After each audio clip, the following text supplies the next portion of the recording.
Bonjour à tous et bienvenue sur La Retraite à 40 ans, le podcast pour prendre sa vie en main. Chaque dimanche, retrouvez une personne comme vous qui échange sans fil sur ses origines, ses ambitions, ses aspirations, sa relation à l'argent. Je m'appelle Victor Laura, je suis l'expert français du frugalisme et du mouvement FIRE, Financial Independence and Retire Early, indépendance financière et retraite précoce. Retrouvez mon livre La Retraite à 40 ans, c'est possible aux éditions Larousse. Pour rejoindre le mouvement FIRE, c'est sur devenirfrugaliste.com. Il y a une communauté, des workshops et des outils.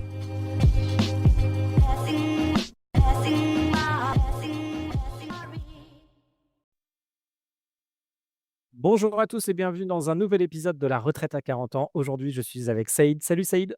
Salut, salut Victor. Alors, je te remercie, on s'est rencontrés sur LinkedIn, on parlait de reprise de boîte et je me suis dit qu'il fallait absolument que tu viennes partager ton retour d'expérience avec tout le monde et je te remercie d'être là.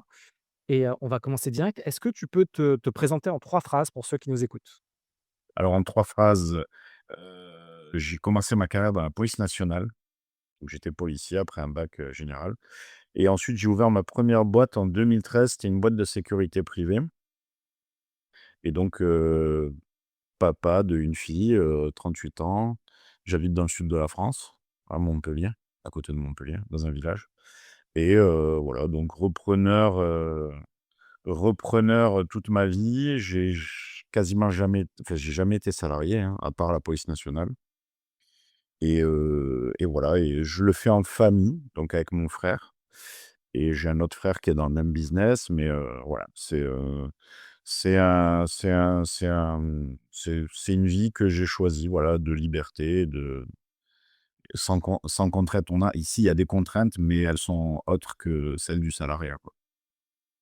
Et tu as commencé où? Est-ce que tu viens d'un milieu plutôt aisé, plutôt modeste? Tu viens de Montpellier? Est-ce que tu peux m'en parler un petit peu plus d'où tu viens? Alors, je suis né à Montpellier. Je viens pas du tout d'un milieu aisé, hein.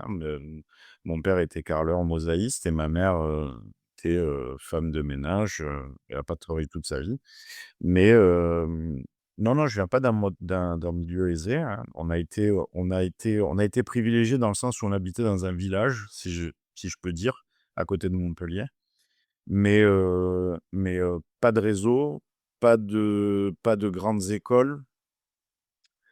Pas de coup de pouce, rien du tout, pas de voilà donc on s'est fait, tout seul, avec le travail. Est-ce que tu te rendais compte que, de tu est-ce que tu as une vision particulière de l'argent? Est-ce que tu te rendais compte que tu étais pas aisé ou en fait tu t'en rendais pas compte finalement et c'est plus tard, c'est maintenant que tu te dis: «Bon, bah, finalement j'étais pas aisé à l'époque»? Alors non, parce que mes parents, ils ont toujours assuré, hein, sur ça, il y a aucun souci, mais quand tu grandis, ça arrive, très vite, quand tu commences à avoir un décalage avec des gens qui font des activités que tu ne soupçonnes même pas. Comme quoi? Donc Ah, comme des sports, enfin, nous, on a fait du foot, tu vois, en étant jeune et il y en a qui faisaient des sports, super, coûteux, quoi, ne serait-ce que je crois le tennis ou l'équitation, des choses comme ça. Parce que moi, j'étais quand même dans un lycée où il y avait quand même, une population qui était un peu aisée, donc et j'étais en classe générale, donc j'étais confronté à ça très vite, hein. C'est À l'adolescence, fin d'adolescence, début de la vie adulte, tu te rends compte que, bah, tu pas comme les tu pas né sous la même étoile, t'es pas comme les autres et puis mais après c'est pas très grave, hein. C'est pas Mmh. non plus, c'est aussi un moteur, hein, toutes les barrières dans la vie se deviennent un moteur à un moment donné, que ce soit financière, liée à l'origine, à ce que tu veux, hein. Ça devient des moteurs, heureusement, finalement. Mmh. Comment tu deviens flic? En passant un concours, à l'époque, je finis mon baccalauréat, littéraire et je fais un an de droit, à distance avec la Sorbonne à Paris et hem et j'ai pas envie de faire du droit, et puis je décide, enfin, c'est, un peu ma sœur qui m'a indiqué un concours d'adjoint de sécurité dans la police nationale. C'est les emplois jeunes à l'époque et donc j'ai passé le concours avec une conviction limitée, hein, je l'ai passé, voilà quoi. C'était quelque chose que j'avais envie de faire, mais je me suis dit: «Bon, ils vont pas me prendre, enfin très pas très sûr de moi à l'époque, hein, et donc finalement ils me prennent et je fais 3 mois d'école de police à Nîmes et donc adjoint de sécurité, c'est un tu es agent de police judiciaire adjoint, tu pas gardien de la paix. C'est un emploi jeune. Finalement, Nicolas Sarkozy avait fait à l'époque, la RGPP. Il remplaçait pas un fonctionnaire sur 2 qui partait à la retraite et la police nationale s'est vue asséchée d'effectifs et ils ont compté sur ce qu'on appelle les emplois jeunes, donc les ADS. Donc très vite, on a été dans le bain, d'avoir des prérogatives, qui n'étaient pas les nôtres, mais on les faisait quand même pour le bon fonctionnement du service et pendant 5 ans, j'ai fait ça. Donc j'ai fait une année en brigade de garde, tribunal, donc je surveillais les assises, je transférais les prisonniers en maison d'arrêt et cetera et ensuite, j'ai fait 4 ans à l'USTC.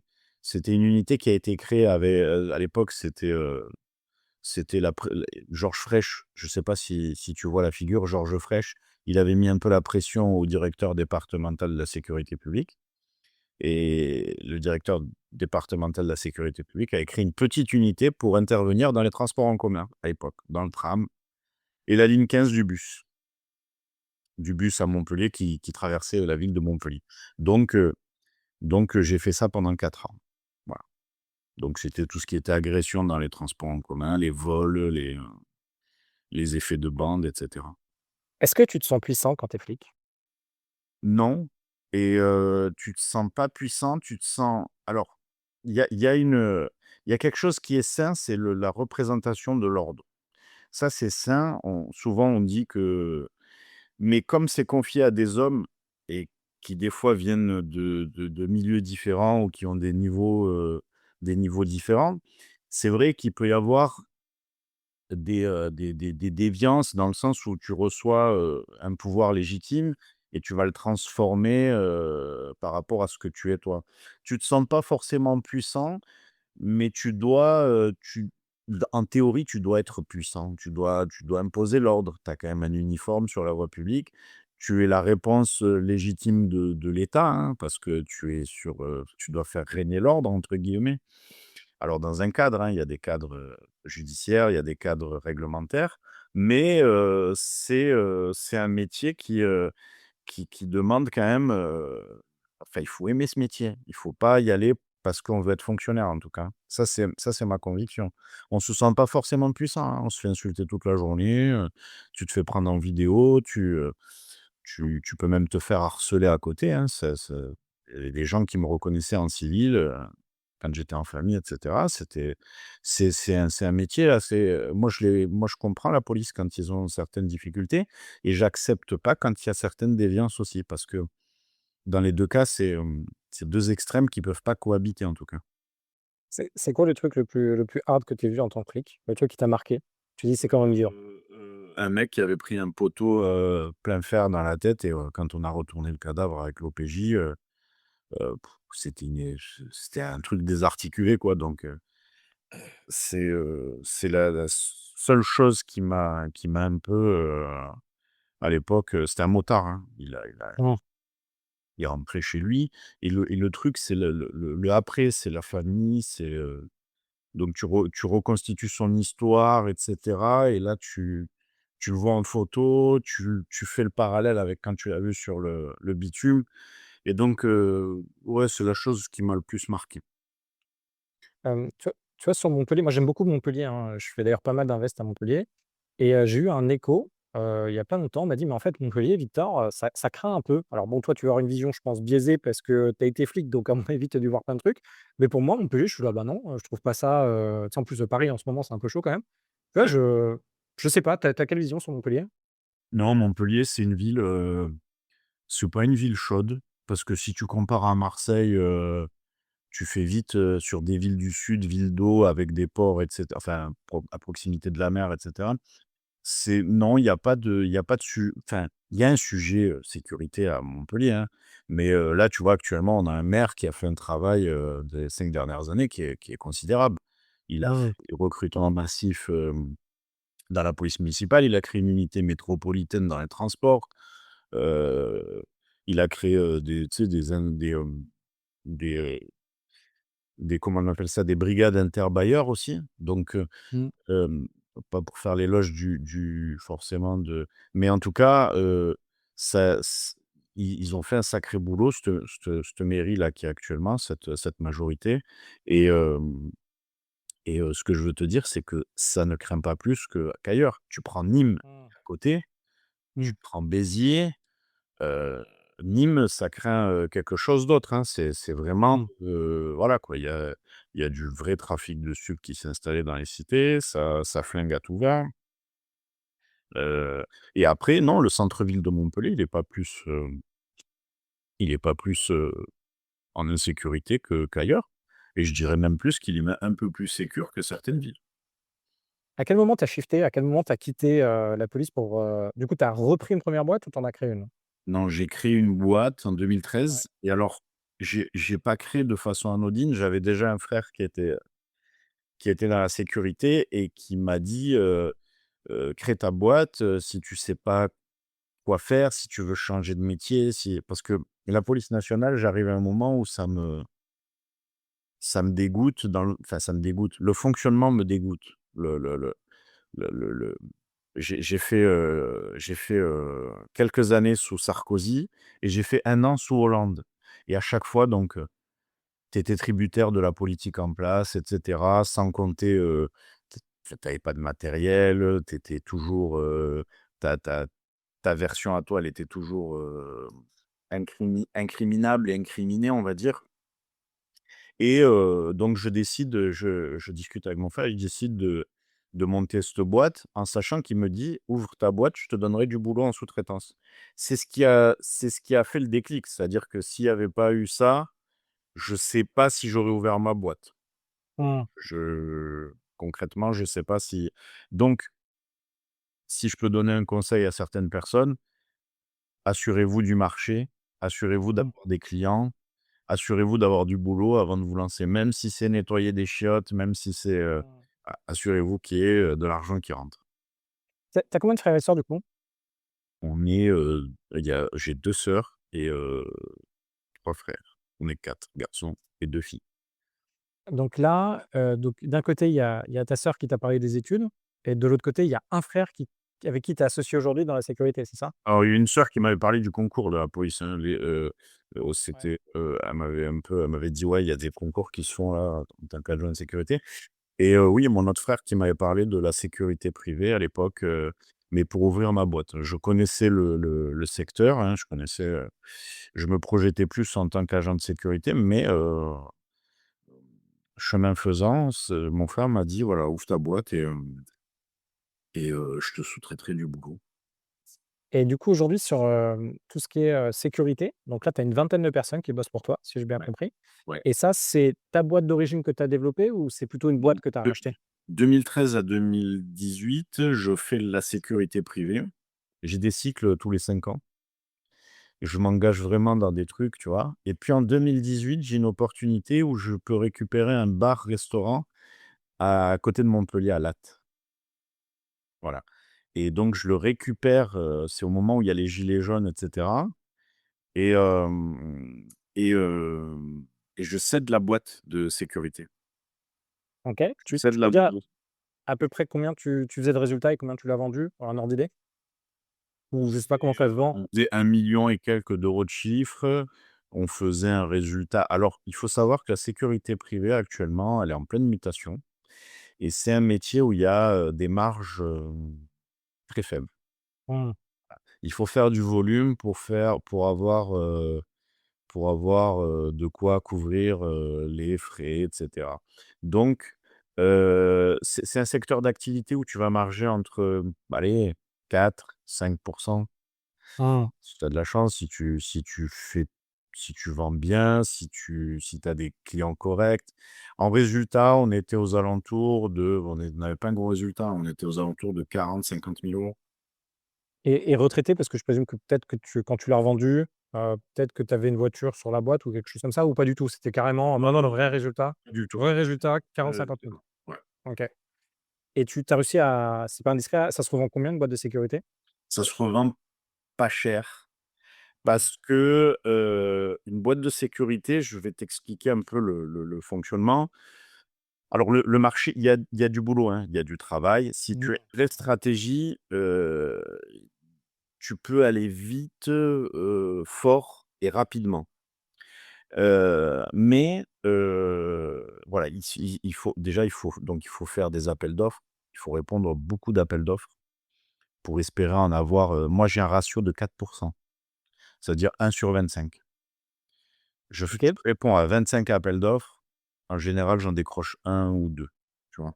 Tu es dans quel secteur? Tu t'es spécialisé dans un secteur ou parce qu'il y a des gens, tu sais, qui font un peu plus luxe, des gens qui font un peu plus, événements. Toi, tu t'es spécialisé ou pas du tout? Non, non, non, moi je fais en priorité ce qui est géographiquement supportable parce que parce que tu vois, c'est toujours la même histoire, c'est qu'il y a des gens, ils vont répondre à tout le luxe dans toute la France et puis après, il y a des grosses failles, en termes d'application, d'opérationnel. Nous, on essaye de répondre sur, géographiquement à 2 heures de voiture, Mmh. ce qui est raisonnable. Si tu as des réunions d'urgence avec les clients, des remplacements à faire, des choses comme ça reste raisonnable. 2 heures de voiture. Par exemple, on travaille avec la ville de Salon de Provence. Mmh. C'est à 1 heure et quelques, 1 heure et quart. Mmh. Hem, ce qui est bien dans la sécurité, donc ce que je te disais, c'est qu'il y a du volume, il y a des marchés, il suffit d'aller sur les plateformes de marché public, hein, mais il faut en faire. Il faut faire du marché, la vision du marché que j'ai actuellement, hein, il faut faire du marché et cetera. Quand tu arrives à avoir, 4-5 marchés publics, toi, tu te dis: «Bon, ben je vais la vendre super bien, machin, truc». Sauf que, les décideurs, les acheteurs publics, ils ont une logique où, ils ont tellement d'opérateurs qui peuvent changer du jour au lendemain. Donc, pour eux, changer tu as un marché public, sur 3 ans, tu as fait 3 ans de super boulot, ils vont pas avoir, entre guillemets, ils vont pas avoir, de scrupules à changer d'opérateur. Surtout à l'heure Je comprends. su Ouais. je te coupe, mais surtout à l'heure actuelle où tout le monde doit faire des économies, hein. Les départements, Mmh. les communes, les communautés de communes, heu les sociétés d'économie mixte aussi. Mmh. Donc tu as tout un panel d'acheteurs qui doivent faire des économies à l'heure actuelle, donc qui nivellent les prix vers le bas. C'est un métier où tu as beaucoup de concurrence, donc tu as du choix quand tu es acheteur et en même temps, c'est un métier qui est vachement régulé. Mmh. Donc tu as le CNAPS qui fait des vraies opérations de contrôle, hein, qui va sur le terrain, qui sanctionne les manquements et cetera. Tu as aussi une barrière. Bon, la barrière d'entrée, elle est pas trop élevée, hein. Pour ouvrir une boîte, il faut avoir un CQP dirigeant. Tu peux t'inscrire dès demain sur une session, par contre, il faut que ton casier judiciaire soit vierge et même en tant qu'agent de sécurité, hein. Ouais et c'est dur. Indirectement, c'est assez dur parce que tu te fais condamner pour un truc, Oui, l'excès de vitesse là, 50 kilomètres/h, maintenant, c'est du délictuel. C'est inscrit otage, et inscription otage pour eux, voilà quoi, ils te bloquent le dossier, ils te voilà. Ça devient quasi enfin, maintenant, il faut montrer vraiment patte blanche, quoi. quand tu places un gars, tu le factures combien? Il te reste combien, à la fin enfin de marge opérationnelle, si on peut appeler ça marge opérationnelle?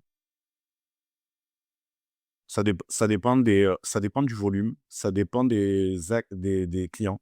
Je te donne ma façon de raisonner. Ça dépend du volume des clients. Les grands groupes qui sont dans la sécurité, eux, ils ont des grilles, tu sais, avec des comment dire? Ils ont des marges qu'ils doivent pas rogner, tu vois? Ils doivent pas rogner dessus, des marges, structure, des marges groupes, des marges, et donc eux, ils doivent pas rogner là-dessus. Nous, on est un peu plus flex. Moi, je reste aux alentours de 4-5%. Donc si par exemple, 1 heure d'un mec chez toi, par exemple, je fais un événement là, j'ai besoin, d'un mec de chez toi pendant, 5 heures. Ouais. S Grosso modo, hein, je suis pas en moyenne ou dis-moi pour un gars et tu me dis: «OK, moi le mec que Victor, je vais te filer, c'est, 20 € ou 30 € de l'heure». Est-ce que tu as un ordre d'idée comme ça? Moi, je vais te le facturer 25 € hors taxe. Dans le sud de la 25? France dans le OK. sud de la France pour 5 heures, en sachant qu'il doit être minimum 4 heures sur site et ça va passer normalement à 6 heures. Donc tu devras avoir des commandes minimales.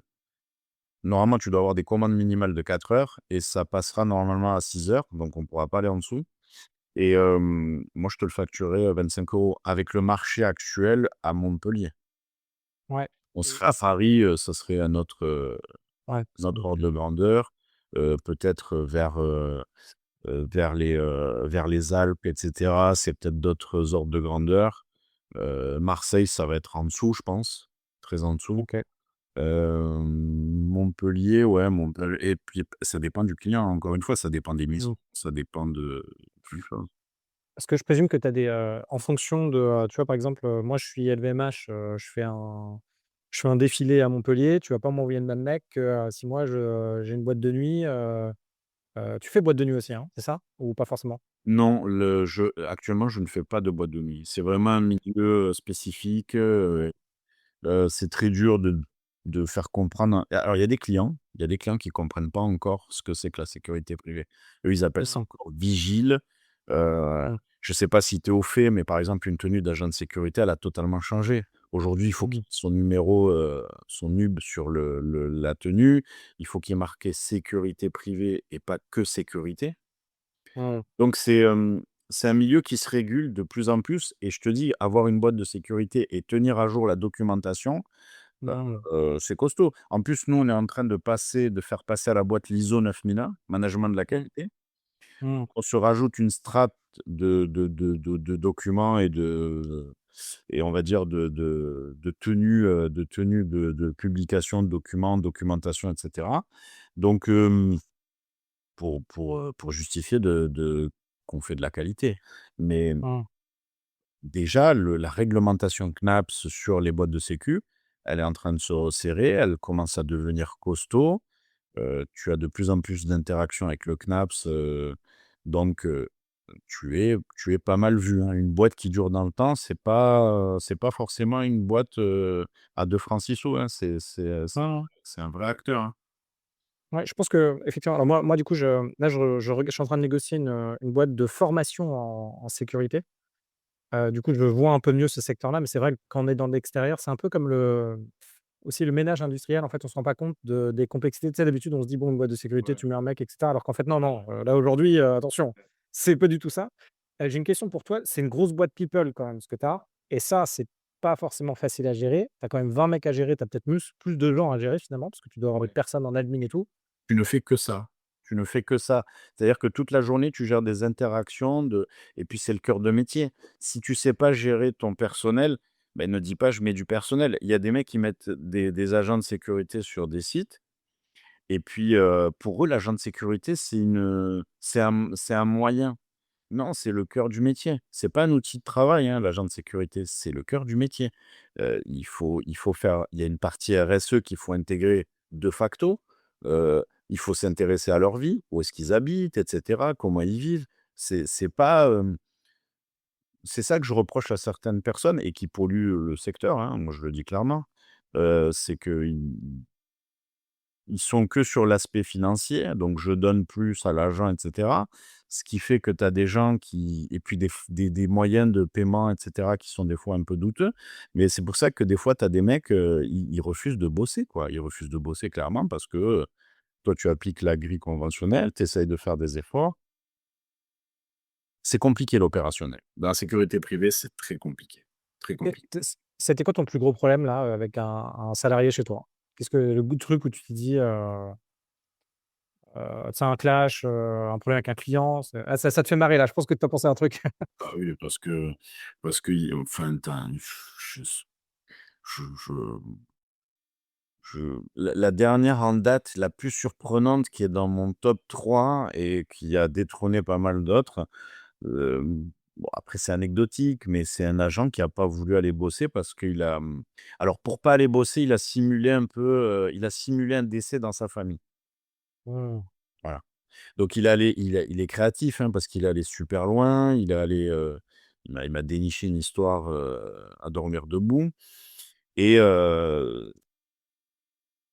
au j'ai envie de te dire, aujourd'hui, on tape sur les boîtes, mais à tous les niveaux, hein, que ce soit, sur d'autres secteurs d'activité.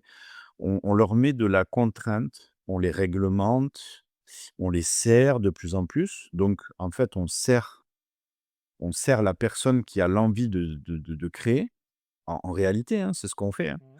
Mmh. et on regarde pas la perversion, on va dire. Alors moi, encore une fois, hein, les salariés, j'ai rien contre eux, tu vois? Je suis vachement proche des salariés et cetera, mais on regarde pas cette perversion-là aussi, de ce côté-là. Mmh. Mmh. Et là, on commence à s'intéresser aux arrêts maladie, machin, ben, voilà. Mais il y a une vraie perversion aujourd'hui dans le et je dis perversion parce que des fois, tu as des agents qui te sur des périodes d'affluence qui te font du chantage limite, hein. L'été, Ouais. par exemple, ou période de Noël. Oui, puis et en fait, moi, je suis tout à fait d'accord avec toi. Puis il y a la notion, moi, la phrase, quand on m'a sorti ça un jour avant de mettre les prud'hommes dessus, on m'a dit, «Mais c'est dans mes droits, je défends mes droits». Oui. Et dès que j'ai commencé à entendre ça, en fait, tu sais, moi, je suis un peu, moi, je suis très proche de mes équipes, tu vois? Je suis vraiment avec eux et tout, mais dès que j'ai compris qu'en fait, dès que ça si ça avance un peu vers, là, aujourd'hui, la situation non confortable pour des salariés, elle est très, très faible. En tout cas, moi, dans certains cas. Mmh. Et et eux, dès qu'ils sont là-dedans, ils font: «OK, je passe dans le truc, droit», et d'un point de vue juridique, pour que toi, en tant qu'employeur, tu gagnes, ou en tant qu'actionnaire d'une entreprise, tu gagnes, bonne chance. Soit tu es très, très bon, tu es équipé, tu as de quoi, tu as des fonds pour, Oui, voilà. oui. Sinon, bon, bah, tu es là: «OK, qu'est-ce que tu veux qu'on Il y fasse?» Ouais, tu vois? c'est pour ça que ça, c'est très important pour ceux qui nous écoutent, je pense, parce que quand tu veux créer une boîte et que tu te dis: «Je vais avoir des salariés, je vais commencer à recruter», tu as des gens, ils ont souvent une mauvaise expérience avec le premier ou le deuxième salarié. Ils disent: «Bon, mais moi, je vais rester tout seul, c'est bon». Des fois, il faut aller. Il faut que vous enfin, il faut que les gens comprennent un truc, c'est que ça fait partie des paramètres à regarder. C'est-à-dire que il y a des boîtes de sécurité, par exemple, elles ont industrialisé l'embauche et le côté RH. C'est-à-dire, si tu verrais, c'est les Amazon du RH, quoi. C'est les mecs, ils rentrent, paf, machin, ils ont un livret d'accueil, ils signent leur contrat avec, une signature électronique, ils reçoivent, les trucs, les consignes, les machins, la tenue en colis. Enfin, c'est carré de chez carré. Le mec, il peut rien reprocher à personne. Il a sa convocation pour la visite médicale, il a conformément à ce qui est marqué sur son contrat, il reçoit son planning, 20 jours, enfin 10 jours avant la date d'échéance. Hem, Après, j'ai envie de te dire, pourquoi alors je je sais pas si on fait une transition tout de suite ou pas, mais, hem, le le commerce alimentaire en franchise, pourquoi j'ai envie de me lancer dessus? Parce que les marges sont plus intéressantes. Tu as un lieu sur lequel tu vas recevoir tes clients et tu vas recevoir tes salariés. Donc, c'est un lieu que tu vas quadriller en termes de sécurité, de santé, d'accès, et cetera. C'est un lieu sur lequel tu vas créer une histoire, une identité, et cetera. Et donc, sur du commerce alimentaire, hein, pour un 120 mètres carrés en franchise, commerce alimentaire pur, tu peux tourner aux alentours de 800, 700, 800 000 € de chiffre. Hem et avec, 26 de marge, hein. Ouais, 30, ouais, 26-30, ouais, ouais. Marge nette, nous on n'a pas beaucoup de frais en plus sur cet établissement. On n'a pas beaucoup de C'est un loyer dérisoire. On va avoir un peu d'électricité parce que ça a augmenté. L'assurance, elle est pas très chère. On va avoir peut-être, 1 ou 2 salariés et tu vois? Et c'est différent. Quand j'avais l'établissement de soirée là, parce qu'en 2018, hein, je te fais rapidement l'historique, la chronologie. 2018, donc je fais le bar, resto, Mmh. et je fais une activité de comédie club. OK. C'était où? C'était à Montpellier aussi, tu m'as dit? C'est C'était à Latte, ça existe là? toujours, hein, ça s'appelle le Five. Je l'ai Oui, OK. voilà, je l'ai créé en 2019 avec mon frère, ça s'appelait 5e avenue à l'époque et on a changé pendant le covid, on l'a appelé le Five. Alors, au début, c'était un comédie club, resto, bar à cocktail, et cetera, Mmh mh. et c'est pareil. Tu es sur un lieu, tu crées une identité, tu reçois tes clients, Mmh. tu leur cours pas après. Tu leur cours après au début parce que tu es obligé de faire connaître le lieu, et cetera. Mais après, les clients viennent.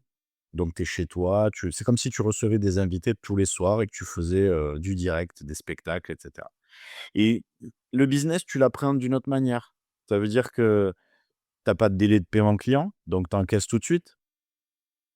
Il faut savoir que moi, je faisais pas de crédit, hein, j'avais pas d'histoire de crédit ou de choses comme ça. J'avais pas d'ardoise, j'avais pas de donc tu as pas de délai de paiement client, tu palpes ton business. Tu reçois le fruit de ton travail tout de suite. La sécurité, 30-45 jours. Même plus. Alors, 45, ça devient la limite, hein. Mmh. Mais il y a des années où ça a été plus, oui. Mmh. Et avec des marges faibles, ça veut dire que ou tu fais appel à la facturage ou alors tu as injecté suffisamment d'argent pour couvrir au moins une année on va dire, de salaire, de frais, de choses comme ça, quoi. Mmh. Et donc le commerce alimentaire pour te continuer là-dessus, c'est quelque chose qui je pense, alors c'est un truc anti-crise, hein. Alors comme la sécurité, hein, par contre, hein, voilà, la sécurité, ça a fonctionné pendant le covid, le commerce alimentaire aussi. Le bar-resto, non, on va fermer, hein, ils l'ont fermé, je regarde aussi les secteurs un peu indispensables. Il y a Mmh. d'autres secteurs d'activité qui m'intéressent dans Mmh. l'infrastructure et j'attends un peu avant d'explorer ce Tu monde-là. tu peux me dire tu peux me dire un peu ce que c'est? Quel genre, C'est, tout ce qui est, maintenance, dans les, tu sais, la maintenance, CVC ou pompe, électrique. ouais, en urgence ou en maintenance tout court? Urgence ou pas ou normal, ouais. Ouais, OK. Et OK, donc là, tu te dis, bon, tu as appris en fait du business que tu as aujourd'hui. Donc là, tu as une boîte. Aujourd'hui, tu fais combien de chiffres à peu près avec ta boîte, que tu as aujourd'hui? Avec la boîte de sécurité, Ouais, on est à peu près 500 000 € de chiffre. Alors tu as c'est une 500 000? Ouais. c'est une boîte qu'on a récupérée l'année dernière qui faisait 60 000. OK, Je l'ai acheté pour, quasiment rien. Je l'ai récupérée pour, rien du tout et là, elle fait, fin 2025, on fait à peu près, 500 000 € de chiffre.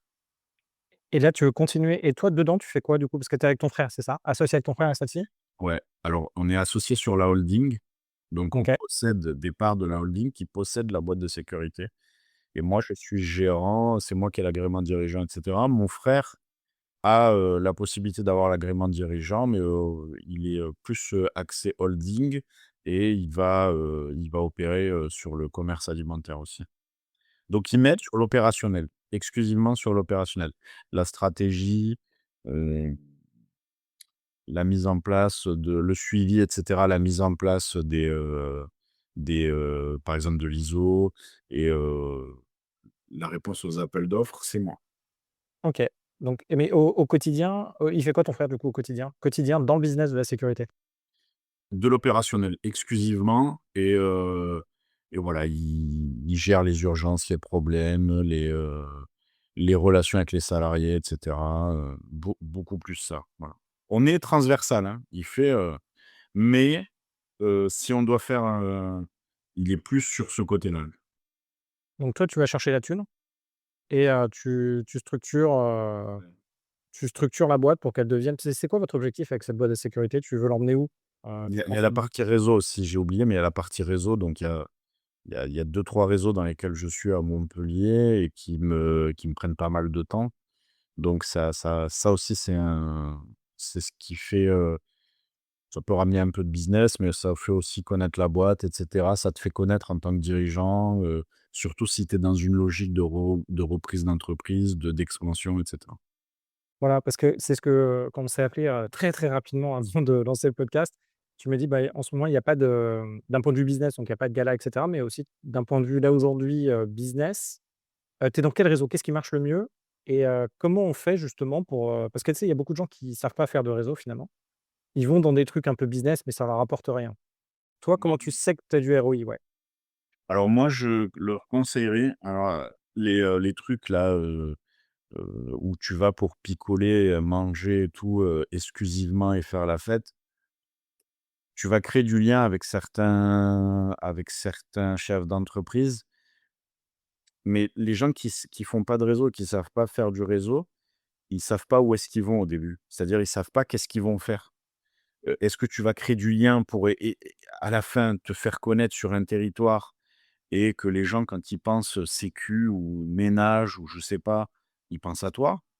Ou est-ce que tu y vas pour avoir des réponses à des questions ou des solutions ou des choses comme ça? Moi, j'ai envie de te dire les petits réseaux où tu picoles et tu bois et qui servent à rien, j'y suis allé une fois, j'ai arrêté parce que franchement ça m'a pas du tout, après moi, le réseau CCI, quand tu connais pas trop ton territoire ou que tu sais pas où aller taper, le réseau CCI n'est pas mal. Attention, on le sous-estime souvent, mais il est pas mal. Et puis ça peut t'ouvrir d'autres réseaux. Et moi, je suis bon, localement, je suis au Cercle Mozart. C'est un réseau qui regroupe, à Montpellier, on va dire, le le le haut de la population entrepreneur, hein. Tu as tous OK. les gros entrepreneurs, tu as tous les gros institutionnels, tu vois? Tu vas avoir le patron de l'aéroport, la patronne du CHU, enfin, c'est des endroits où tu vas pas forcément faire du business, mais tu vas rencontrer quelqu'un qui va te présenter quelqu'un. Et qui potentiellement en échangeant avec eux, ça t'ouvre, des perspectives quoi. Tu Exactement. comprends voilà. Voilà, et puis aussi tu peux être sur des créneaux ou des business qui sont, tu sais, des fois, tu as des mecs, qui veulent céder leur boîte, hein, parce que la tranche d'âge, c'est du cinquantenaire bien accompli avec, des beaux patrimoines souvent, et puis tu peux être dans cette logique aussi de dire: «Bon, ben moi, je vais reprendre une entreprise d'un gars avec qui j'ai tissé des liens», là, ça vaut le coup. Ça veut dire que tu as passé du temps et puis après, c'est des relations sincères, hein. Il faut pas que ce soit juste, il y a des relations sincères et le business devient une évidence. Heu, c'est comme tout, hein, c'est comme dans les relations, amicales ou les relations, tu sais, tu rencontres quelqu'un et puis après tu fais des choses avec, hein, Mmh mh. ou pas. Oui, c'est ça parce que en fait, quand on n'a pas beaucoup de choix, on essaie de pousser un peu les relations, Ouais. mais indirectement, quand on a la chance d'avoir du choix dans ces relations, tu vois, par exemple, tu connais que 2 mecs avec qui tu fittes pas hyper bien, mais tu as besoin de reprendre une boîte, il y en a un qui le vend, bon, tu vas forcer le truc. Alors que si, en fait, tu connais une centaine de mecs et que dedans, tu en as 2, tu as 1 mec ou 2 mecs, même plus, généralement, où tu te dis: «Ben, il y a un lien», puis si un jour il vend sa boîte, tu te dis: «Bah, je suis en confiance». Parce qu'être en confiance, c'est aussi avoir, tu vois, moi, j'ai vendu une de mes boîtes là et celui qui a repris ça, je l'adore. Tu vois, il s'appelle, Emmanuel, j'y vais encore, il fait du chiffre, je suis content il a fait une bonne affaire. Moi, j'ai fait une bonne affaire et je suis content d'aller le voir, je suis content que la boîte existe toujours et qu'il fasse de la thune. Et ça, si tu arrives à ça, je trouve ça super. Alors que, tu sais, dealer un truc, surtout quand tu reprends une boîte, si c'est pas tu sais, c'est un peu alors peut-être que je manque d'expérience dessus, mais tu sais, si tu as tordu le bras à quelqu'un, en plus, surtout quand tu reprends une boîte, tu vois? Il y a les salariés, il y a le business, il y a le truc, c'est pas sûr, je sais pas comment tu vois, mais Il y a surtout ça, il y a surtout, en France, encore une fois, hein, il y a mmh, surtout cette notion aux salariés, cette culture d'entreprise qu'il faut je pense que ça marche ailleurs aussi, mais en France, c'est un peu plus prégnant. Si les salariés, ils t'acceptent pas, enfin, c'est mal. tu peux avoir le plus gros apport, le plus gros, ce que tu veux, hein, le plus gros belles conditions financières.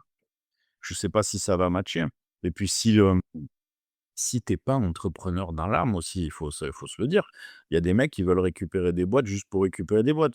Ou alors tu as des mecs, voilà, ils font pas de business, ils font de l'immobilier parce qu'ils ont hérité et ils le font, relativement bien, mais ils font pas de business. Ils ils vont acheter des bâtiments, des trucs, des machins, voilà, et puis ça leur fait croire qu'ils sont des entrepreneurs alors qu'ils ne le sont pas. Mais moi, je trouve ça aussi très bien, hein, s'il y a des mecs qui au moins ça fait du mouvement. Mmh. L'immobilisme, ça tue les gens, hein. Oui, c'est ça, le mouvement, c'est vraiment la clé. Là, la boîte que du coup, là, tu fais quoi pour, ce qui est, alimentaire? Tu ouvres ou tu reprends, tu rachètes? Alors c'était un ancien local Vival. Je OK. reprends le bail avec le propriétaire parce que Vival ne reconduit pas son bail avec ce propriétaire. Donc du coup, c'est comme si je reprenais, parce qu'il a des chiffres, hein, il a fonctionné et cetera. Ils avaient un fonctionnement qui était pas du tout le nôtre. Ils avaient très peu, de plages d'horaires d'ouverture, ce qui leur faisait un chiffre d'affaires un peu bas.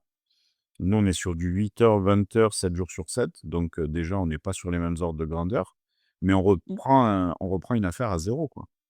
Il faisait combien lui à peu près? Ils faisaient à peu près 300-400. Et toi avec, tu vas bosser avec qui toi du coup? Tu ouvres quoi finalement? Ben, on va mettre la main à la pâte nous, tu vois, au début et puis, Ouais. il faut être là, hein, il faut être présent, il faut savoir ce que tu fais et Mmh. je pense qu'on aura un salarié dans pas très Mais longtemps. mais tu veux faire un commerce, parce que c'est un peu franchisé ce que tu veux, non? Tu veux faire un Carrefour, Franchise, quelque chose une franchise. tu C'est pas Carrefour Intermarché, ça s'appelle Panier Sympa. OK. C'est avec la centrale d'achat Cody France Mmh. et qui fait les Coxy Market et tout. Alors Coxy Market, t'en as épices saveurs. Coxy Market, panier sympa, t'en as à Paris, à Lyon, je crois. Montpellier, t'en as pas beaucoup, hein. Nous, ça va être panier sympa et c'est du commerce de proximité. Il y aura des lockers, tu vois? Des lockers, Mondial Relais. Il y aura plein de services, du pain et cetera, machin, des fruits et légumes, mais on est vraiment dans de la proximité et les gens aujourd'hui, quand tu regardes Casino, quand ils ont vendu tous leurs magasins, aujourd'hui, ils veulent se recentrer sur la proximité. Donc ils Ouais. ont, Spar Express, ils ont la marque Spar et cetera qu'ils ont conservé et ils vont recentrer sur la proximité. Ils veulent recréer des points, mais sur la proximité. Parce que les gens, ils disent: «Casino, ils sont morts» et cetera. Non, c'est un milliardaire tchèque qui a repris, tchèque ou slovaque, je sais plus, qui a racheté l'enseigne. Il est rentré petit à petit au capital. Il a repris l'enseigne et là, il a recentré, les objectifs. Toi, tu vas mettre combien là sur la table? Donc enfin ton objectif de chiffre d'affaires, ça va être la première année, c'est peut-être 1 million, un truc comme ça? Vu que l'autre faisait 600 000, tu Non, tu parles de quoi? De la sécurité ou du non, non, non, de le non, à partir du la 1re année, on va refaire le même chiffre à peu près, je pense OK. et puis, Mmh. nous, on a fait un prévisionnel sur 3 ans. Nous, le top, c'est 800 000. 800 000? Alentours de 800 000. Sur 800 000, là, tu vas mettre combien sur la table pour relancer? 60. Tu mets 60, tu des frais d'adhésion, pour être franchisé ou pas Non, non, forcément? mais eux, ils fonctionnent en abonnement. Donc un abonnement dérisoire, hein, je crois que c'est 90 € par mois et puis après il faut acheter sur leur plateforme. Ils t'imposent pas de quota, ils t'imposent un petit chiffre d'achat toutes les semaines, et puis ça, tu peux le négocier. Mais OK. c'est moins lourd, effectivement, c'est moins lourd que des franchises comme, Carrefour, Intermarché. Alors Intermarché, je t'en parle pas. Super U, pareil, il faut que les autres, ils t'acceptent, je crois, avant que tu puisses y rentrer. Mmh. Donc non, Intermarché, il faut 300 000 € d'apport à peu près pour être crédible. Mmh. Super U, c'est pas loin aussi, Mmh. 200, 300. Mais après, moi, j'ai envie de te dire, c'est des trucs, pérennes, quoi. C'est des trucs, Mmh. anti-crise, pérennes, tu brasses, c'est-à-dire tu brasses de l'argent, tu brasses des salariés, tu as beaucoup de risques. Là, tu reçois du public, tu as les salariés qui Mmh. bossent, il faut faire attention à eux et cetera. Donc c'est exposé, mais à l'heure actuelle, ça vaut le coup. J'ai envie de te Mmh. dire, pour moi. Une fois que tu l'as fait ce business, donc tu es à 800 000, tu vas faire du, 3, 3, je sais plus compter, tu vas faire du 300 000 à peu près de cash sur 800 000 par an? Non, un peu moins. Un peu moins? Moins, 200? moins, ouais, tu vas être aux alentours de 150, 180, je pense. 150? Ah oui, c'est moi qui sais absolument pas compter, en plus tu m'as donné les chiffres tout à l'heure, 150, 180. Qu'est-ce que tu en fais de ce business-là? Tu le gardes, tu le revends? Tu as envie de pourquoi tu fais ce business-là, en fait? Je crois beaucoup au partenariat avec les banques Pour emprunter? pour emprunter f et faire, levier. Ça viendra nourrir la holding et on Mmh. essaiera de se développer dans ce secteur d'activité. OK. J'ai toujours été attiré par le commerce alimentaire, heu, en franchise et ça m'intéresse énormément. Après maintenant, je te dis ça, il y a la f mais je suis aussi, je réfléchis à d'autres choses, hein. Bah, je t'ai Mmh. parlé de CVC électricité, c'est pas une idée que j'ai mis, que je t'ai donnée comme ça, parce que j'ai des chiffres, il y a des marchés qui vont se développer dans les années à venir. Il y a des secteurs d'activité qui vont se développer. On est en pleine discussion sur beaucoup de choses. Heu, la France, il va falloir qu'elle regarde l'avenir, en essayant de recentrer le cloud et l'IA, en France et à avoir de vraies infrastructures, pour supporter, si on va dans cette direction, hein, encore une fois, hein. Mmh. Nous, on n'est pas des devins, hein, on essaye d'avoir des chiffres et de savoir où est-ce qu'on va se positionner et cetera. Mmh. C'est comme ça que tu essayes de faire du «business» entre guillemets, pour moi. Après, Mmh. si tu as des infos avant tout le monde, c'est encore mieux, hein. Mmh. Oui, mais bon, faut les avoir et après, faut que ça se déroule comme ça, quoi. Exactement. C'est quoi ton objectif, final? Tu as un objectif de montant d'invest? C'est, je sais pas, tu veux, 5, 10 millions? Tu veux quoi à la fin? C'est quoi ton Ben si, oui, non, mais tu as raison je sais que tu es précurseur du mouvement, FIRE en France et c'est vrai que ce truc-là, je connaissais pas moi, mais c'est vrai que je peux pas te dire, les gens qui disent: «Ouais, j'ai un objectif», je trouve que c'est très bien. J'ai j'ai un objectif, hem, j'ai pas envie de me donner de limite parce que les gens qui te disent: «Ouais, si tu donnes une limite, si tu donnes pas de limite, tu sais, ton cerveau, il va pas, te conditionner dans le» non, si enfin, moi, si je me mets une limite, ça veut dire que j'ai des super pouvoirs. Tu vois ce que je veux dire? Mmh. Ou que j'ai des pouvoirs que je ne soupçonnais pas et c'est pas le cas. Quand tu es entrepreneur, et ça vraiment, c'est je sais plus qui c'est qui l'avait dit, mais tu sautes d'un immeuble et tu apprends à construire le parachute, en l'air. Mais c'est horrible Mmh. et c'est encore plus prégnant en France parce que tu as Mmh. une réglementation. Des fois, tu es même pas au courant de la réglementation avant de rentrer dans le secteur d'activité.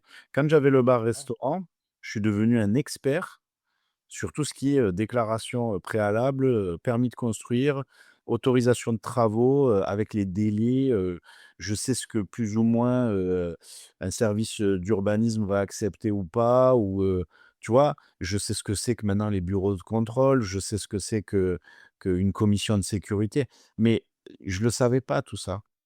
Mmh. J'avais les clients, j'accueillais le monde et après on m'a dit: «Ouais, mais il faut que tu fasses ci, tu fasses ça, tu fasses ça» et tu apprends après et Bien. la France alors sur l'aspect, sécurité incendie, je vais pas, polémiquer là-dessus parce qu'il y a eu un incendie en Suisse avec des morts et cetera, mais en tout cas, c'est intéressant d'apprendre à faire les choses, au fur et à mesure.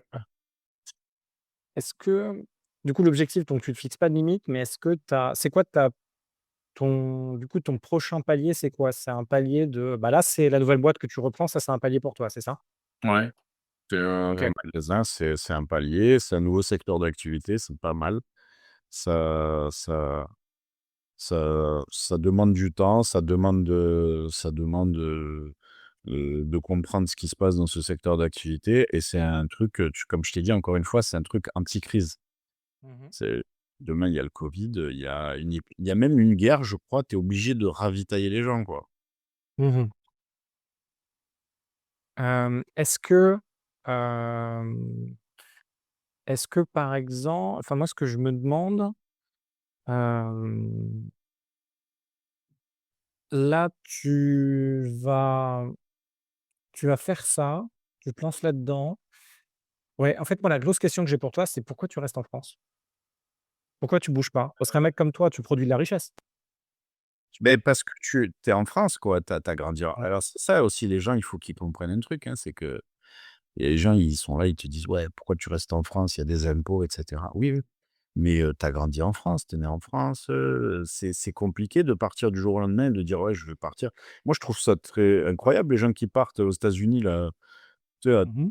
l'émission, la dernière fois, les mecs, qui sont partis à Austin, aux États-Unis, ils ont refait leur vie parce qu'ils en avaient marre de payer un peu d'impôts, quoi et je trouve ça, non, mais je trouve ça très bien. Les gens qui partent, je trouve ça très bien. Après, il faut avoir l'opportunité de partir et moi, j'aurais aimé faire, tu sais, aujourd'hui, c'est même plus intéressant de garder une holding en France et de faire des acquisitions à l'étranger.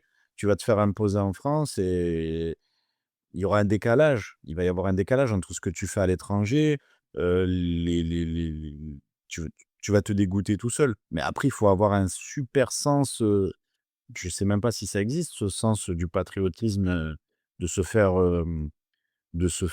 fouetter, toute la journée, et de se faire emmerder comme ça, je peut-être que ça arrivera un jour. C'est pour ça que je te dis, j'ai pas d'objectif et j'ai pas de limite. Demain, tu me dis, heu, on a 1 million, on va racheter une boîte industrielle aux États-Unis, tu me donnes des chiffres, je sais pas, peut-être je vais te suivre. Mmh. Bah, c'est ça, c'est, en fait, tu vois, moi, ce que je me dis alors attends, je suis désolé, on le fait en live, je suis vraiment désolé. Je gère une urgence, pendant mon podcast, c'est terrible. Normalement, je vois pas les appels, sauf que là, je l'ai vu, tu vois? J'envoie juste ce truc-là. Hop, c'est bon. En fait, ce que je me dis, c'est, moi, je suis dans la même phase que toi où, OK, quand tu as des attaches en France, je pense que tu y restes, tu vois? Si tu as trouvé ton cadre de vie que tu apprécies, si tu es bien et cetera, tu es prêt à su en fait, c'est juste une question d'équilibre, hein. C'est ce que t'apporte la France par rapport au coût que ça a pour toi. Il faut juste que ça t'apporte plus pour que tu restes dedans, par rapport à ce que tu sais, ce que tu connais. Moi, aujourd'hui, tu vois, j'ai beaucoup de bah, tout est en France, moi, quasiment de tout mon patrimoine et cetera. Mais moi, j'ai pas d'attache. Tu vois, mon père, je l'appelle tous les matins, je suis content, je le vois pas beaucoup en vrai. Ma mère, je l'appelle de temps en temps, mais je la vois pas. J'ai deux trois potes à Paris, là où j'habite, mais sinon, si tu veux, moi j'habitais à l'étranger avant, j'ai pas vraiment de retenue avec la France. Du coup que moi j'aime bien, je me sens français, je suis vraiment un produit français pour le coup, tu vois? Mais bon, moi demain je bouge, je vais habiter dans un tu sais, j'habitais au Kenya, bon, très bien, j'habitais aux États-Unis, j'habitais à Londres, bah, très bien. Moi tu me mets dans n'importe quel pays en fait, j'ai 2-3 trucs que je peux faire, mais j'ai pas de tu sais, j'ai pas de contraintes et quand je vois, après on subit plus ce qu'on connaît. C'est-à-dire que toi, je pense que tu subis beaucoup la partie française parce que c'est ton quotidien de tous les jours et peut-être qu'on subit pas assez ce qu'il y a de négatif autre part, tu vois? Pour avoir un vrai jugement, tu vois? Mais moi, je suis ouvert, tu vois? Ah mais je suis d'accord avec toi. Après, il faut regarder, ce que tu viens de dire, c'est très important, le bénéfice, que tu as. C'est vrai que si tu es dans un endroit où tu fais que de te faire taper dessus, et que tu payes et que tu participes et cetera, c'est compliqué, hein. C'est très compliqué. C'est très compliqué de se dire, «Je vais m'élever ici, je vais élever mes enfants», c'est complexe, hein. Tu regardes, Mais c'est la même vision que tu as toi, tu vois? Tu es dans la sécurité, tu te dis: «OK, je fais 4 de marge». Là, tu regardes l'alimentaire, tu te dis: «OK, je fais 26 de marge».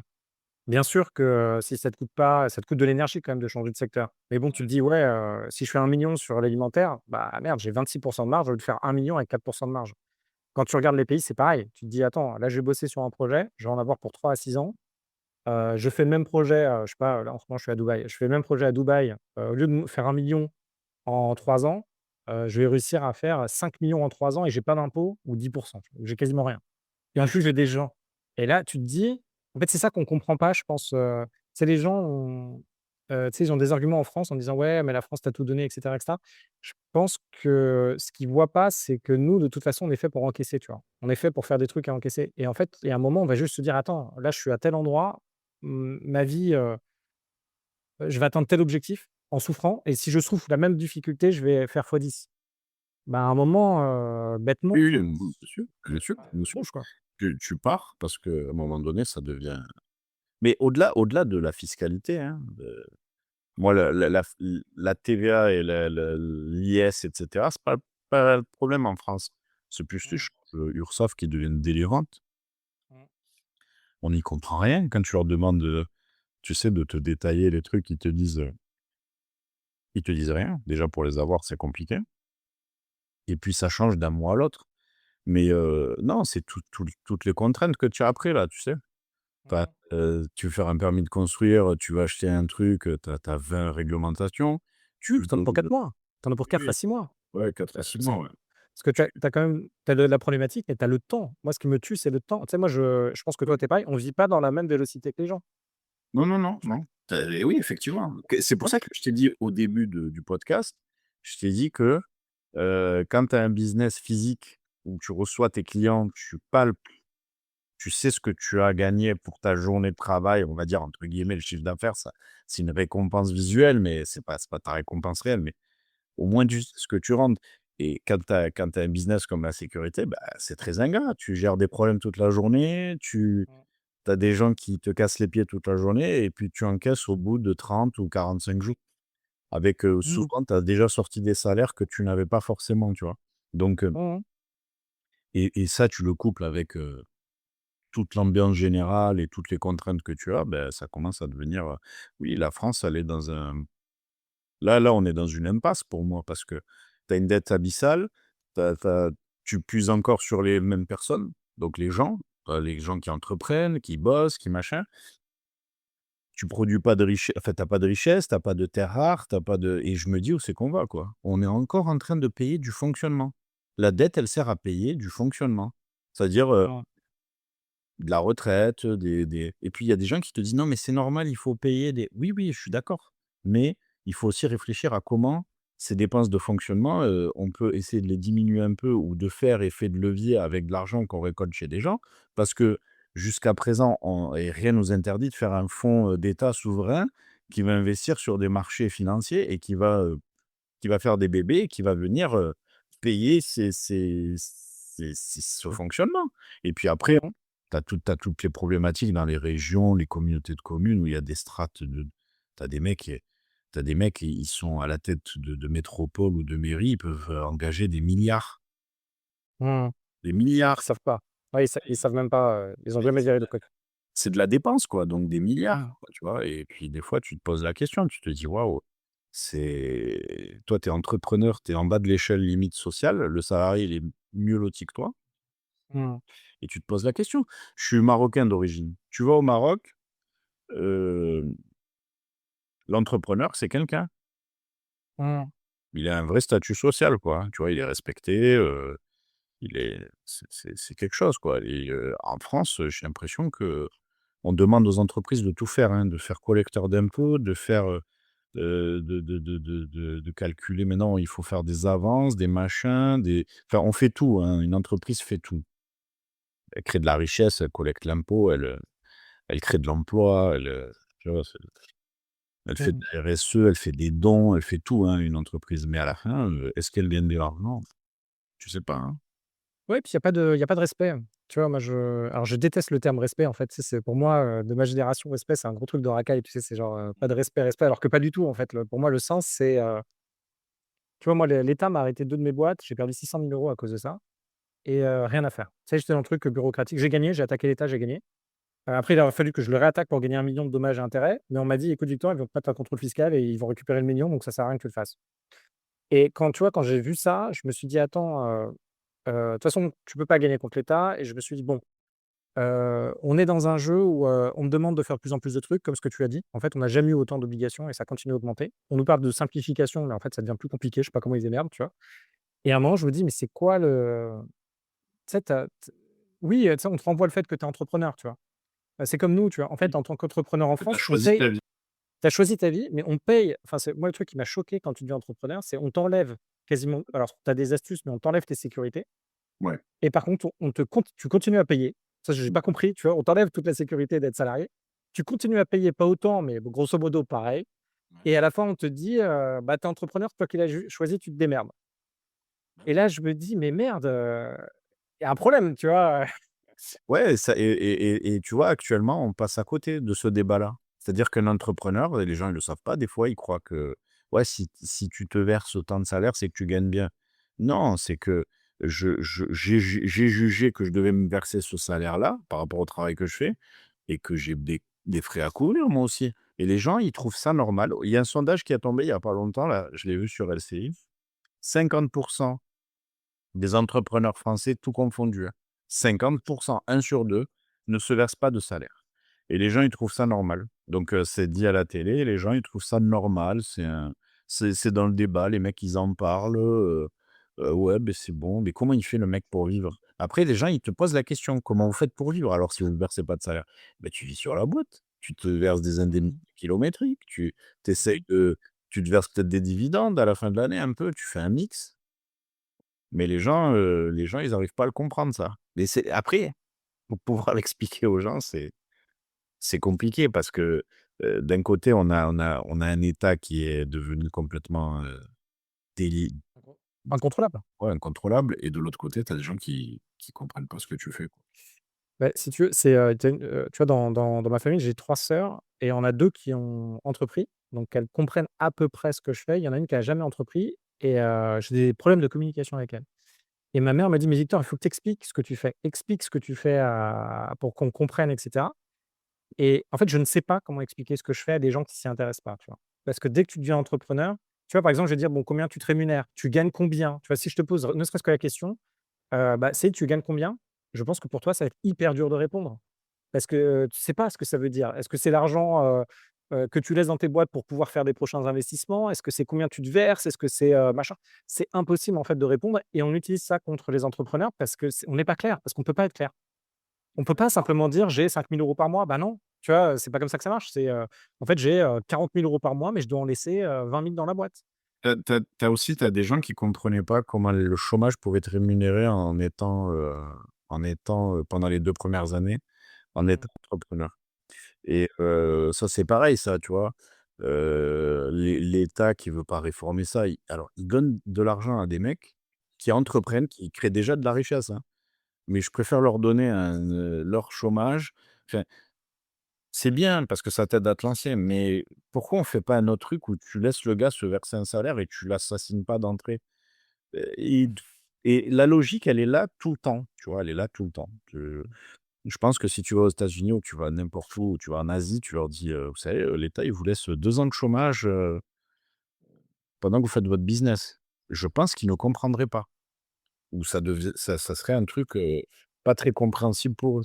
Mais moi, je dénonce tout ça, je suis contre tout ça. C'est-à-dire que toute cette logique d'argent public, de subventionner des secteurs d'activité, on fait pas du B2B, on fait pas du vrai business. On est toujours quand tu prends n'importe quel secteur d'activité, il y a de l'argent public au milieu. Mmh. Il y a toujours de l'argent public et Oui, mais ça devient plus respirable. À un moment donné, il faut que le français, l'entrepreneur français redevienne, on va dire un explorateur ou quoi, il puisse aller chercher du business en Europe ou tu les Polonais? Les Polonais, ils nous exportent, enfin, tout ce qu'on consomme aujourd'hui, ça vient quasiment de la Pologne, de l'Italie, mais surtout de la Pologne, hein. Ils font tout les Polonais, les Estoniens aussi, j'ai vu. c'est bien, tu viens de citer mes 2 origines, c'est fantastique. Je Ouais, mais voilà, tu vois? C'est ça. alors moi, j'ai rien contre les Polonais et cetera, mais tu remarques qu'on a enfin, les mecs, ils on importe tout de chez eux. Je regarde la Pologne aujourd'hui, tu veux te fournir dans n'importe quoi, tu vas en Pologne. Mmh mh. Et Donc tu vois, la problématique, moi, c'est il y a un jeu dangereux auquel joue pour moi l'État, c'est vu qu'il exactement comme, ce que tu as dit, ils essaient de se mettre partout et de te rendre dépendant. Et l'enjeu, c'est que même nous, quand on a des business, on devient dépendant de l'État et c'est très, très dangereux parce que du coup, on peut pas, en fait, c'est un truc très pervers où on a besoin de se couper, 20 de ce qu'on gagne pour, en fait, dire: «Il faut qu'on arrête l'État». Même nous, en fait, on devient dépendant de l'État, de l'argent qui est faux, parce que c'est de la dette, en fait. mais oui, Et ça crée un truc, et en fait et du coup, il y a beaucoup de gens qui ne peuvent pas se plaindre de l'État et parce que tu es obligé de sacrifier. Même nous, on est obligé de sacrifier des trucs en disant: «Faut arrêter ça» bah oui. et c'est et je moi, mon seul sujet avec la France, c'est, est-ce que ça vaut, encore le coup de rester en France? Est-ce que la France va réussir à se récupérer rapidement? Bon, valoir le coup, ça dépend de la vie que tu veux et cetera. Mais, est-ce que tu vois, on va vraiment connaître une France qui va remonter ou est-ce qu'on est dans un moment d'un livre d'histoire, tu sais, où en fait, c'est un truc qui chute et puis, dans 200 ans, on en reparlera? Moi, de mon avis, je peux te le donner, c'est que, aujourd'hui, n'importe qui dans la classe politique française ne peut redresser la France. Alors écoute, j'ai pareil, hein, je suis pas mais Bardella, là, tout le monde parle de Bardella, heu, avant qu'il redresse la France, il faudra qu'il se fasse opérer 3 fois de l'appendicite et qu'il se fasse, je sais pas, ce truc, mais le mec, il a jamais bossé de sa vie. Alors il a jamais bossé de sa vie, mais en plus de ça, c'est pas un homme d'État. Il aurait jamais bossé de sa vie, ce serait un homme d'État, ce serait quelqu'un qui a de l'expérience, qui a de la verve et cetera, je te dirais à la limite. Mais il a ni l'un ni l'autre. À un Mmh. moment donné, si tu veux que le et puis je pense qu'on va, il faut d'abord qu'on frappe vraiment le sol et quand je te dis frapper le sol, c'est une sécession peut-être des territoires ou une invasion limite ou une guerre à nos portes ou un truc vraiment, hard. Pour Mmh. qu'il y ait des hommes d'État qui naissent. Un effondrement Mmh. économique et cetera, pour qu'il y ait des hommes d'État qui naissent et il faut des hommes d'État aujourd'hui, il faut pas, des mecs qui font de la comptabilité. Bah, quand tu vois d'un côté, la Russie, la Chine, les États-Unis avec des, même à la limite l'Argentine, avec des hommes forts, ou femmes fortes, avec, à la limite l'Italie, il faudrait voir ce qu'elle fait, mais ça j'ai l'impression que ça avance. L'enjeu, c'est que en France, moi, de ce que j'ai compris, c'est qu'il y a tellement de contre-pouvoirs qu'en fait, même si tu mets un mec qui est à peu près bien au pouvoir, de toute façon, il va se faire, contre-pouvoir, ne serait-ce que des institutions et de gens qui peuvent te plomber, et après tu as le contre-pouvoir quand même, populaire. Après, il faut voir ce que veut le peuple et à quel point il se fait manipuler. Mais en fait, pour faire bouger tout ça, bah, en fait, tu es mort. Là, je sais même pas comment on peut croire un mec, même s'il a la bonne volonté, même s'il veut faire passer des trucs, en fait, tu sais, en Non, fait, c'est normal. c'est normal qu'on ait des opinions, tu sais, contradictoires. Mais le problème, c'est que si, il y a un moment, il faut choisir ton opinion ou la mienne, tu vois? Et moi, il faut que je dise: «OK, on fait Saïd, et on voit ce que ça donne». Parce que Après sinon après il y a après il y a l'opinion qui va dans l'intérêt général. Alors effectivement, tout le monde ne va pas être content, mais déjà de lâcher les gens un peu avec l'impôt, que ce soit moins interventionniste comme ça dans ta vie où dès que tu bouges une oreille, déjà, je pense que si tu redonnes aux salariés et aux entreprises un peu d'oxygène, je pense que déjà tu es dans la bonne, tu dans la bonne logique. Mais après effectivement, il nous faut du plus fort que ça. Là, je t'ai donné une mesurette pour moi. Mais tu mmh, on a plus de on a 0 on ne produit rien. On ne produit rien. Notre agriculture, on est en train de la tuer et on ne produit strictement rien. C'est-à-dire qu'on a mmh, la Russie, on les critique, mais ils ont des tu fermes la Russie, tu mets des frontières tout autour de la Russie. Ils peuvent manger, se faut chauffer, tout faire. ils peuvent tout faire. Voilà. Ouais. Heu, la Chine, c'est un peu différent. Les États-Unis, Mmh, c'est pareil. Et tu vois, tu le vois bien Trump, il va chercher le mec au Venezuela, il lui dit: «Je veux te mmh, chez toi». Maintenant, il veut s'attaquer au Groenland et le Groenland, il va le faire parce que c'est stratégique. Alors je dis pas que c'est une bonne chose, mais par contre, nous, on est dans un truc où on devrait avoir, là, aujourd'hui, on a des hommes publics qui sont tu sais, on a une administration qui est forte, on a des hommes politiques qui sont faibles, on a une mmh, économie faible et on a que ces gens-là de l'administration qui sont forts.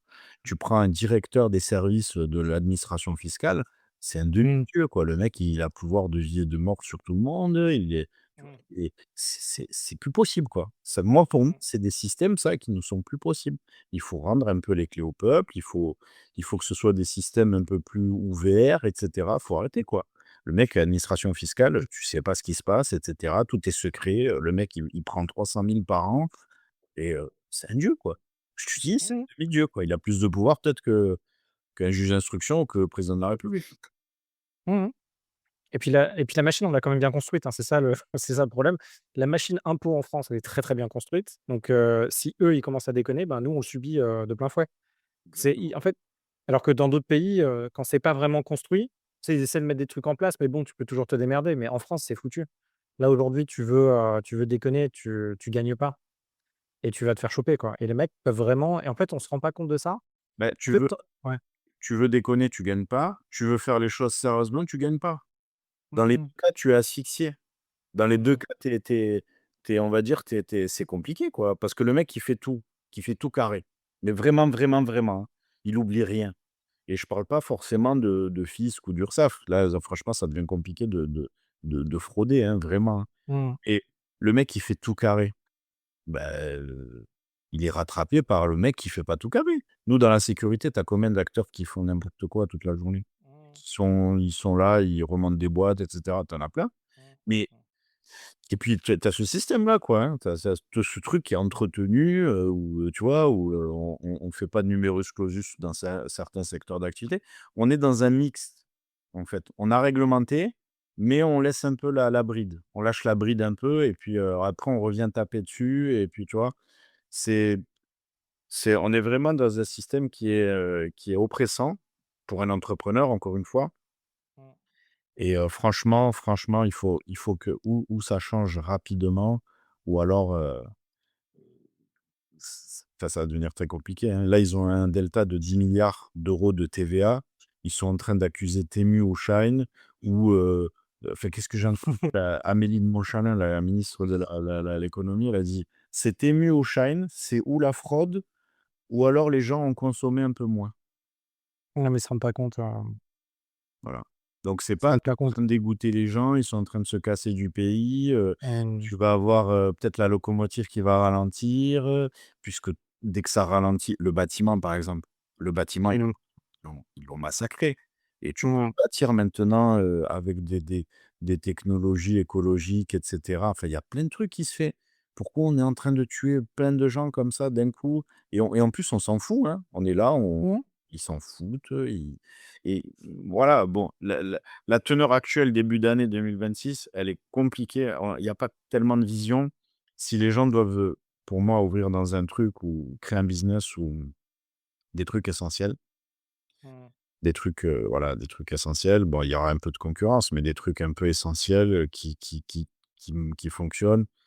Hem, Après, il y a toujours l'innovation, hein. Les mecs qui ont des Mmh, idées géniales, qui ont des nouveaux, business models et cetera, ça peut, mmh, surtout à l'heure actuelle, hein, d'ailleurs, hein, il faut se concentrer sur les problématiques pour trouver des solutions, hein. Il y a mmh. plein de trucs à trouver, mais C'est, je suis tout à fait d'accord avec toi. Je pense que et moi je c'est marrant, alors j'ai le même constat que toi, hein. C'est en France, soit on continue à sombrer lentement comme ça, soit il faut un vrai choc. Par contre, tu vois, moi, là où j'ai commencé à me poser des questions sur où était mon argent, c'est lorsque Macron a dit, c'est un peu comme Trump. C'est tu testes le terrain avant de vraiment en fait, tu dis quelque chose, tu penses que tu sais, tu te dis, en plaisantant, mais après ça devient une réalité. Et quand il y a Macron qui a commencé à dire: «Bah oui, il y aura peut-être la guerre avec la Russie», en fait, quand je l'ai entendu dire ça, tu sais, je me suis dit: «Bon, il le fait pour manipuler un peu tout le monde», mais tu as un semblant de truc où, tu sais, moi, je te dis un truc, plus ça passe, plus j'y vais. Et là, quand j'ai compris que si moi je partais de la France, parce que je vais pas faire la guerre, tu vois? Je vais me taper, tous mes biens seront saisis et si je reviens en France, j'aurai 5 ans de prison. Je me suis dit: «OK, là, il y a un truc qui déconne». Enfin, tu vois, je peux pas être moi, dépendant, c'est d'ailleurs ce que tu fais. Nous, on cherche la liberté, tu vois, en faisant ce qu'on fait. Et là, je me suis rendu compte que j'étais pas libre là-dessus. Je me suis dit: «Attends, ça va pas, faut que tu changes un peu là. Faut que tu ailles mettre un peu de l'argent autre part, ouais, non, mais tu te et puis prépares». et puis tu si je peux aller plus loin que ça, petite minute un peu géopolitique, la Russie peut totalement avancer jusqu'en Allemagne. C'est entre la Russie et nous, il y a que nous et le Royaume-Uni qui avons la bombe atomique, la puissance nucléaire. Avec des missiles stratégiques en plus, hein, parce que tu peux avoir la bombe atomique et pas avoir forcément, mais actuellement tout le monde a des missiles stratégiques et nous, c'est le cas. Donc la Russie peut potentiellement, s'il arrive des problèmes, hein, je sais pas, hein, moi, qu'est-ce qui ferait qu'aujourd'hui c'est Poutine qui a envahi l'Ukraine, hein, qui a avancé sur un autre pays. Donc potentiellement, s'il avance sur d'autres pays, c'est envisageable jusqu'en Allemagne, hein. Ça, il faut se le dire parce que l'OTAN, pour moi, c'est un truc qui est mort, hein, déjà, mais potentiellement, ça peut arriver, quoi, hein. Donc la guerre, c'est un truc qui devient envisageable. Maintenant, maintenant, voilà, ouais, peut-être qu'il faudra se dire à un moment donné, faut aller à l'étranger pour mieux revenir en France, hein. Qu'est-ce que tu veux que je te dise? Le Dubaï, l'Asie, Dubaï, tout le Moyen-Orient est en train de se reconstruire. Il y a un pays qu'on sous-cote, qui va devenir incroyable, c'est l'Irak. OK.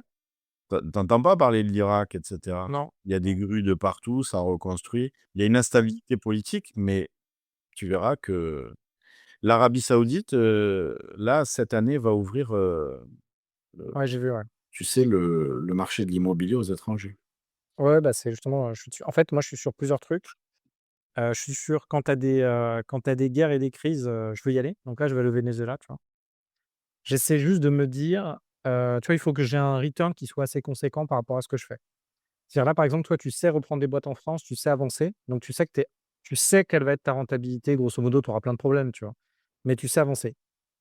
Si tu veux changer de pays et faire la même chose, ça, il faut déjà, mentalement, c'est différent, faut que tu apprennes, enfin, tu vois, tout ce que tu as appris, par exemple, en ayant le bar, faut que tu réapprennes ça en plus dans un autre pays qui n'est pas à côté de toi. Bah oui. Donc moi, je me dis: «OK, si je vais, au Venezuela, là, je vais sûrement y aller avec un pote, c'est si je mets, 100 000 balles, il faut que je ressorte avec, 1 000 000 ou 10 millions, tu vois? Si j'ai pas ça, ça vaut pas le coup et s'il y a des trucs où je me dis que ça va être trop compliqué, je vais pas le faire. Tu vois, j'ai besoin d'avoir un return qui est assez conséquent et j'ai aussi besoin de savoir que je vais pas me générer trop d'emmerdes en faisant ça. Et tous les pays où, là, par exemple, les États-Unis, enfin, le monde dans lequel on est en train de vivre aujourd'hui, on le comprendra, je pense, beaucoup plus tard. Mais entre les États-Unis qui se disent: «OK, Venezuela, je récupère». Là, la Colombie veut récupérer. Ça met des avertissements sur le Groenland. Bah, qui va s'opposer aux États-Unis? Ils vont récupérer le Groenland. Avec la Russie et la Chine, ils vont s'échanger le truc, l'Europe sera à côté, quoi. Et la problématique, c'est que on comprendra vraiment le monde dans lequel on vit que dans 100 ans, tu sais? Ouais. Et là, aujourd'hui, en fait, on se rend même pas compte de ce qui est en train de se passer. Et aujourd'hui, tu as les visionnaires qui vont faire du business, et qui vont se créer des opportunités à l'étranger en ayant, par exemple, tu vas au Venezuela et tu deviens, je sais pas moi, Ouais, fournisseur, de gaines des prochains, entreprises pétrolières qui vont conquérir les marchés, tu vois? Je sais pas, je te donne un et là, tu es dans un truc, de ouais, niche où les mecs, ils viennent pas t'emmerder, il y a que toi qui sais le faire. Oui, oui, il faut avoir cette gymnastique intellectuelle qui est quand même de haut vol, hein, parce que si Mmh. tu arrives à faire ça, tu deviens pour moi limite un expert ou enfin, tu deviens quelqu'un de très talentueux, hein, au même titre qu'un footballeur. Mmh.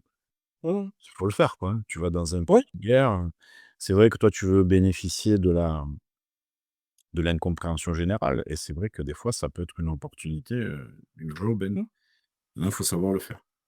Après il faut parce qu'indirectement, tu vois, moi ce que je me dis à chaque fois, c'est toi, c'est pareil dans tes business, c'est, tu vois, à un moment, j'ai ouvert un espace de coworking, je faisais le café le matin, tu vois? Ouais, Et je faisais le café, je récurais les shots, j'ai viré le mec qui faisait le ménage parce qu'il était un peu sexiste, ça marchait pas, tu vois? Et du coup, bah, au lieu de reprendre quelqu'un et d'être un peu smart, je faisais le ménage moi-même, tu vois? d'accord. Et à un moment, je me suis dit: «Attends Victor, là, tu es en train de faire un café. Ton café, l'heure que tu passes à faire le café, tu pourras pas, te rémunérer plus de X. Donc faut que tu changes. Faut que tu mettes quelqu'un, faut que tu montes, faut que tu augmentes et cetera». Et nous, c'est toujours le même niveau. Tu vois, par exemple, toi, ce que tu fais avec le business que tu reprends, c'est combien tu vas gagner, tu sais à peu près combien tu vas gagner, mais tu pourras pas gagner plus que ça.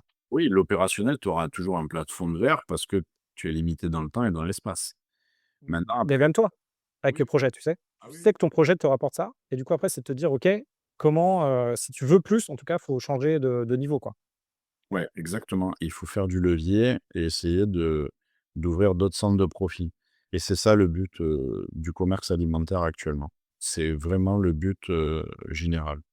Maintenant, voilà, le conseil, s'il y a des jeunes qui écoutent ou des mecs, surtout qui sont salariés et cetera, si vous voulez passer, vous faites quelque chose où il y a du boulot, où il y a des clients, où tu rentres de l'argent. Parce que si tu ne rentres pas d'argent et que tu as que des belles idées, C'est mort. bah, tu vas discuter pendant 20 ans. Et limite, faites un truc même, comme ça, de manière informelle, ayez des clients et après, commencez à créer des SASU ou des SAS ou parce que, heu, parce que c'est vrai qu'après l'administration, elle est compliquée et cetera. Il faut justifier de tout. Tu reçois des trucs à payer avant de devoir commencer, Mmh. Ça te tue, ça te prend ton énergie. En plus, si tu es pas, très administratif, Ouais. ça va te prendre toute ton énergie au lieu de te concentrer sur l'essentiel qui est de faire rentrer 10 000 balles, 1 000 balles, pour, et ça fera un truc, Exactement. quoi. Voilà, déjà recevoir de l'argent et savoir ce que c'est qu'un client, une facture ou savoir, que tu lui as dit ça, que tu t'es engagé et cetera, ça commence à être un bon début, quoi. Mmh. Après, ouais, le reste, l'administratif viendra de toute façon. Ça, c'est pas un souci. Saïd, c'était top. Vraiment, je te remercie pour l'échange. C'était très clair. Je pense que tu as généré beaucoup de valeur. Où est-ce qu'on peut te retrouver, si on veut te contacter? Nulle Ou part. pas? Nulle part? OK. Nulle part, j'ai pas encore de j'espère que le jour où tu fais ta chaîne, YouTube, tu Ouais. m'inviteras. Mais, pour l'instant, non, j'ai pas de réseau, j'ai pas de peut-être bientôt, ouais.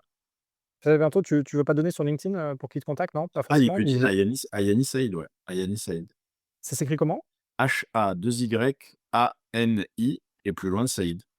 Donc on peut t'envoyer un message sur LinkedIn si on est Oui, oui. intéressé? Oui, voilà, comme ça, tu vois, les gens vont te contacter. Je pense qu'il y en aura qui vont te contacter, tu verras. Et en tout cas, c'était super. Merci à Je te toi, merci. remercie et Reste puis, en contact en tout cas.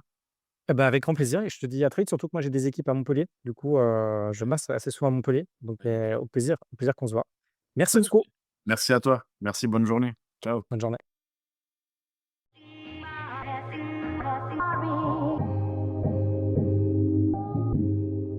Vous venez d'écouter un épisode de La retraite à 40 ans. N'hésitez pas à en parler autour de vous, à vous abonner, à rajouter 5 étoiles et à mettre un petit commentaire. Ça nous aide vraiment beaucoup. Pour être informé des nouveautés, rendez-vous sur devenirfrugaliste.com. Une question? Je réponds sur LinkedIn, Victor Laura, L-O-R-A. Et surtout, n'oubliez pas, vous êtes déjà au top. À très vite.